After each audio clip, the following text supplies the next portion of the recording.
నేను నిజమైన ద్రాక్షావల్లిని, నా తండ్రి వ్యవసాయకుడు. నాలో ఫలింపని ప్రతి తీగెను ఆయన తీసి పారవేయును. ఫలించు ప్రతి తీగె మరి ఎక్కువగా ఫలింపవలెనని దానిలోని పనికిరాని తీగలను తీసివేయును. ద్రాక్షావల్లిని నేను, తీగలు మీరు. ఎవడు నా యందు నిలిచియుండునో, నేను ఎవని యందు నిలిచియుందునో వాడు బహుగా ఫలించును.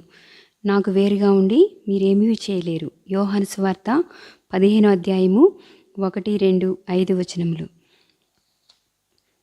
అయితే ఆత్మఫలం ఏమనగా ప్రేమ, సంతోషము, సమాధానము, దీర్ఘశాంతము, దయాళుత్వము, మంచితనము, విశ్వాసము, సాత్వికము, ఆశానిగ్రహము. గలతీయులకు రాసిన పత్రిక 5వ అధ్యాయము 22వ వచనము.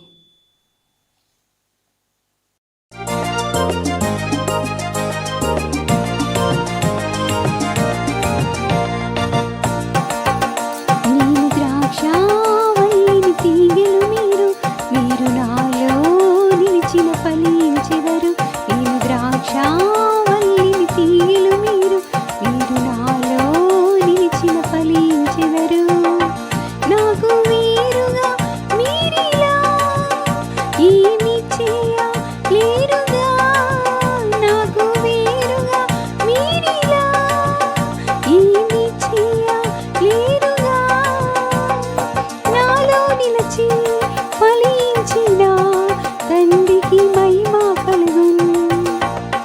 నాలో నిలిచి ఫలించిన తండ్రికి మహిమ కలుగును.